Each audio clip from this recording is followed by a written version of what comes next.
মা মেয়ের মজার গল্প। রোজ রাতেই আমি টের পাই আমার বড় মেয়ে রাতে পুনুর পুনুর করে ফোনে কথা বলে। আমি ওর রুমে গেলেই একেবারে চুপ হয়ে ঘুমের ভান ধরে ব্যাঙের মতন পড়ে থাকে। আমি ওর মা, আমিও এমন করে ওর বাপের সাথে প্রেম করতাম। সুন্দরভাবে ওই নম্বর টুকে নিলাম। ব্যাস, রান্নাঘরে গিয়ে ওই নম্বরে মেসেজ করলাম, জান আমি রিঙ্কি, এটা আমার নিউ নম্বর। আগের নম্বরে ভুলেও কল দেবে না, ওটা মায়ের কাছে। ওই নম্বর ব্লক লিস্টে দেও। এখন থেকে মেসেজিং করব।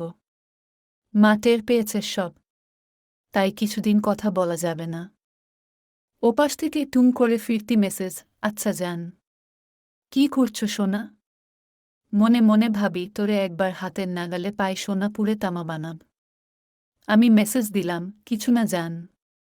মন খারাপ। এভাবেই আমাদের মেসেজিং চলতেই রইল। 5 দিনের মাথায় আমি ভোর রাতেও বারান্দায় গিয়ে মেসেজিং করি। আমার বড় মহাশয় ইদানিং আমার দিকে কেমন সন্দেহর দৃষ্টিতে তাকায়। তাতে কিছুই আসে যায় না। আমার মেয়ের লাইফ আগে। আমি অনেকদিন মেসেজিং করলে আমার মেয়ে ওদিক থেকে ওই ছেলেকে ভুলে যাবে। ইদানিং আমার মেয়েকেও মন মরা দেখি। নম্বর ব্লক লিস্ট এ দিয়েছে কিনা।